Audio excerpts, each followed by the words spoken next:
ગાંધીનગરમાં આક્રોશ પ્રદર્શન। સ્ટોરી રિપોર્ટ બાય પ્રદીપ કડિયા, ગાંધીનગર। મારો શૈલેષભાઈ જોશી છે। ભારતીય મજદૂર સંઘ પ્રદેશનો ઉપાધ્યક્ષ તરીકેની જવાબદારી છે।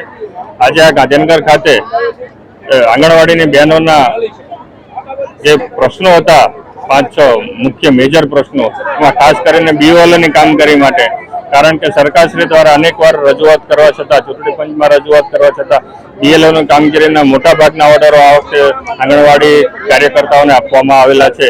તેથી આખા ગુજરાતભરમાં તે બહેનોમાં ખૂબ જ રોષ હતો।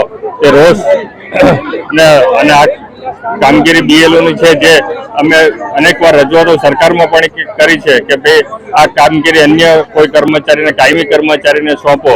આ તો એમને પરવાયાની પણ જવાબદારી છે, એમનો પગાર ધોરણ પણ ખૂબ જ નીચું છે અને ભણેલા પણ ઓછું છે, તેમ છતાં સરકાર દ્વારા આ વસ્તુને કોઈ નોંધ લેવામાં આવેલ ન હતી। એના માટે આખા રાજ્યભરમાંથી જે આક્રોશ હતો તેની વેદનાને રજૂ કરવા માટે આજરોજ ગાંધીનગર ખાતે 15 થી 17 હજારની સંખ્યામાં બહેનો અહીંયા આવેલ છે અને બીજા પણ એમના જે કંઈ 5-7 પ્રશ્નો મુખ્ય છે તેની માગણી જો સરકાર દ્વારા સાંભળવામાં નહીં આવે તો આનાથી પણ વધારે ઉગ્ર દેખાવો કરવામાં આવશે।